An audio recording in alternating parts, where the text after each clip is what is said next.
আজ 10 মহাবিদ্যার পঞ্চম রূপ, ছিন্নমস্তা, ভয়ঙ্কর অথচ গভীরতম সত্যের প্রতিচ্ছবি। তিনি নিজের মাথা নিজেই বিচ্ছিন্ন করেন, কারণ শক্তি কখনো বন্দী থাকেন না। যা থামাতে চাও সেটাই বিস্ফোরিত হয়।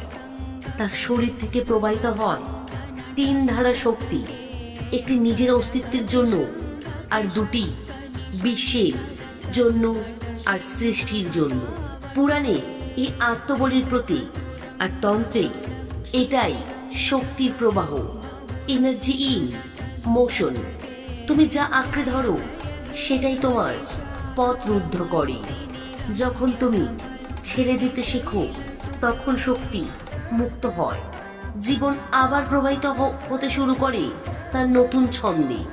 তুমি কি প্রস্তুত নিজের বাঁধন নিজেই ছিন্ন করতে? কমেন্টে অবশ্যই লিখো, জয় মা ছিন্নমস্তা।